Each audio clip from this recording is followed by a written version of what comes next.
दीपावली को दीपों का पर्व माना जाता है, जो अज्ञानता और नकारात्मकता के अंधकार को दूर करने का प्रतीक है। दीपावली पर्व घर की सफाई के साथ साथ आंतरिक शुद्धि का भी प्रतीक है, जो आत्मा की पवित्रता को दर्शाता है। माता लक्ष्मी की पूजा केवल भौतिक धन के लिए नहीं, बल्कि आत्मिक समृद्धि और आंतरिक शांति के लिए भी की जाती है। दीपावली पर्व मनाने को लेकर लोगों में व्याप्त शंकाओं का ज्योतिषाचार्य पंडित रोहित दुबे ने समाधान करते हुए बताया कि दीपावली का पर्व 31 अक्टूबर को ही मनाया जाएगा। जय श्री राम। महत्वपूर्ण बात यह है कि प्रत्येक वर्ष दीपावली पर्व पर अमावस्या का रात्रि में होना अति आवश्यक है। और इस वर्ष भी जो दीपावली है उसका प्रवेश चतुर्दशी तिथि को ही हो रहा है। और ऐसी स्थिति में जब चतुर्दशी तिथि का प्रभाव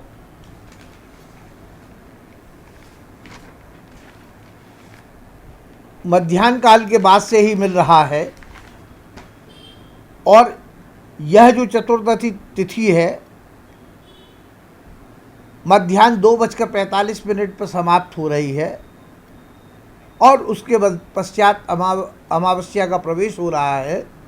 और इसलिए जयसिंह कल्पद्रुम हो, निर्णय सिंधु हो, धर्म सिंधु हो, धर्म विवेक हो, जितने भी हमारे निर्णय विषयक ग्रंथ हैं सारे के सारे एक स्वर से यही कहते हैं कि जो दीपावली का पर्व है वह 31 नवंबर दिन गुरुवार के दिन ही अत्यंत शुभ माना गया है। और इसी में भगवती महालक्ष्मी लक्ष्मी के साथ इंद्र कुबेर आदि गणेश का पूजन करने का विधान हमारे यहाँ है। भ्रमवश कुछ स्थितियां उत्पन्न हो जाती हैं। 1 नवंबर को सायंकाल 4:42 तक ही तिथि अमावस्या है। रात्रि व्यापनी अमावस्या न होने के कारण भी यह जो पर्व है 31 अक्टूबर को ही बनाना अत्यंत श्रेयस्कर माना गया है। और संपूर्ण भारत के पंचांगकर्ता हों, ज्योतिषकर्ता हों, उनके आधार पर भी यह निर्णय किया गया कि यह जो तिथि है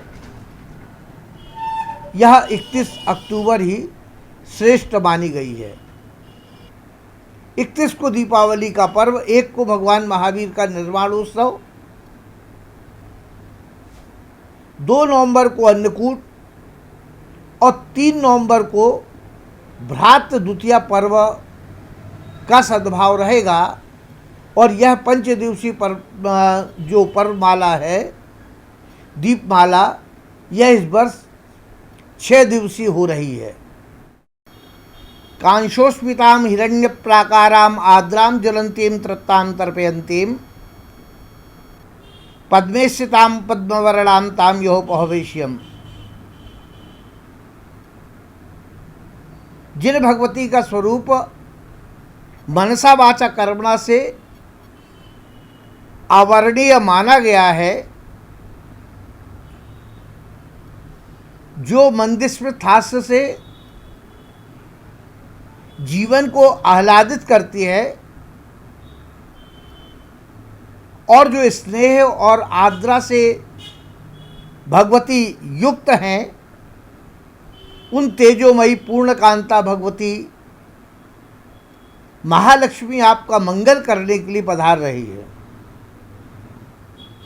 भगवती को कमलासना कहा गया है, कमल पर विराजमान है। और महत्वपूर्ण बात यह है कि भगवती कितनी कोमल है। कमल कोमल है, कमल के ऊपर बैठी हुई भगवती अत्यंत कोमल है और उनके कर कमल और भी कोमल हो गए। और जो भगवान विष्णु के साथ जुड़ती हैं तो भगवान विष्णु के चरण कितने कोमल होंगे, यह अपने आप में कल्पनातीत है। और इसलिए जो भगवती महालक्ष्मी विष्णु से जुड़ता है, उनका आवाहन करता है, तो ये भगवती कृपा पूर्वक वर्ष भर हमारा मंगल करती है। और इसलिए कहा गया है, उद्योगी नाम पुरुष सिंह मपैति लक्ष्मी। लक्ष्मी उसी के पास रहेगी जो पुरुषार्थी होगा, जो उद्योग करेगा। और इसलिए यह जो पर्व है व्यापारियों का पर्व भी है। प्रातः काल से ही भगवती का पूजन अर्चन प्रारंभ होगा, लेकिन तिथि गणना के अनुसार अमावस्या तिथि मध्याह्न के बाद प्रवेश कर रही है।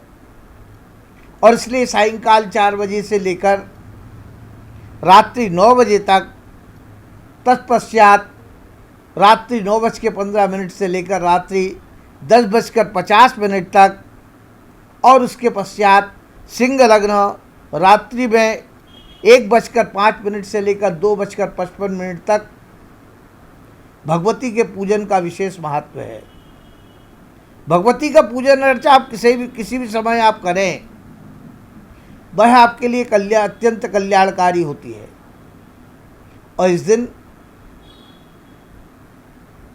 आप भगवती के पूजन के समय एक दीपक स्थापित करें। भगवती महालक्ष्मी, भगवान गणेश, इंद्र, कुबेर आदि का पूजन करें। पुस्तक का पूजन करें, कलम का पूजन करें। तो कलम और पुस्तक का जब आप पूजन करते हैं तो वहाँ पर महाकाली और महालक्ष्मी का भी पूजन आपका पूरा होता है। और यह जो त्रिगुणात्मिका शक्ति है, महाकाली, महालक्ष्मी, महासरस्वती, इनका पूर्ण पूजन हो जाता है। और उसी के साथ षोडश मातृका, नवग्रह, तुला का पूजन, कुबेर का पूजन, आप अपने लाकर का पूजन, ये सब करें। और पितृगणों के निमित्त आप घर के बाहर आप दीपक रखें, जगह जगह दीपक प्रज्वलित करें। और जब ये आप करते हैं तो भगवती लक्ष्मी की कृपा आपके परिवार पर होती है, वह अत्यंत कल्याणकारी रहती है। यदि संभव हो तो श्रीयंत्र का भी आप पूजन करें, रात्रि में जागरण करें। और रात्रि का यदि आपने जागरण कर लिया, हमारे यहाँ 3 रात्रि ऐसी बताई गई है। काल रात्रि, दुर्गा अष्टमी की रात्रि को महानिशा रात्रि, शिवरात्रि,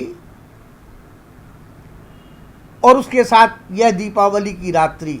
ये तीनों जो रात्रियां हैं, यह अत्यंत पवित्र मानी गई हैं। और इसमें यदि आपने जागरण किया तो आपको दीर्घायु की प्राप्ति होती है। इसलिए आप भगवती का पूजन करें और पुण्य लाभ अर्जित करें।